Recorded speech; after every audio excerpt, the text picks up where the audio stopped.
és Tóth már szerzi is vissza az elvesztett labdát. József passza, Pešić, az első lövés, és már is vezet a Fradi. 1 perc sem tellett bele. József lódult meg, Pešić pedig jól veszi át a labdát, és gyakorlatilag álló helyzetből, egy lépésből, 20 méterről, egy pontos lövéssel kilövi a jobb alsó sarkot.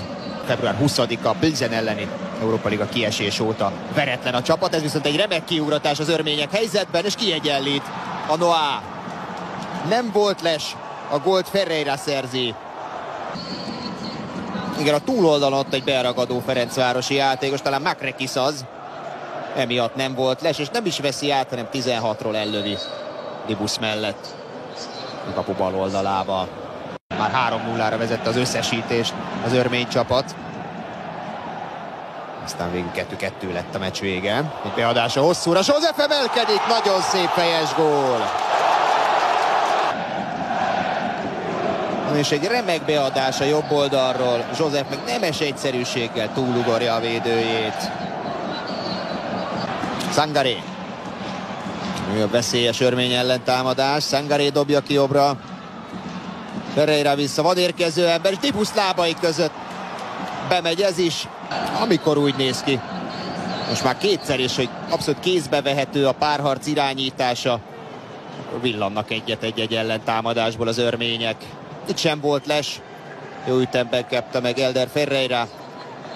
Pont Pešićhez csúsztatott. József. Elviszi a kapus mellett. 11-es. Kicsit itt áthúzza magát a védőn. Ennyi rutin kell, és nagyon ügyesen ott hagyja a ballábát, beleakasztva a kapusba. József ott.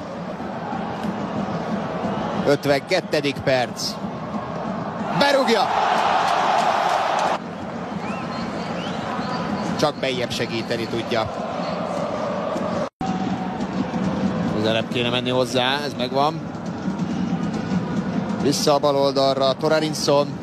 Őt tudja beadni, és Dibusz nem tud védeni. Mert a Ferencváros nem fejezte be 5-3-nál a következő zicserét, következő helyzetét. A Noah viszont gólra váltja magáét, és így megint nyitott a párharc. Makrekis. Zakariasen nem kaphatta, Varga kapja, Varga ballal, gól!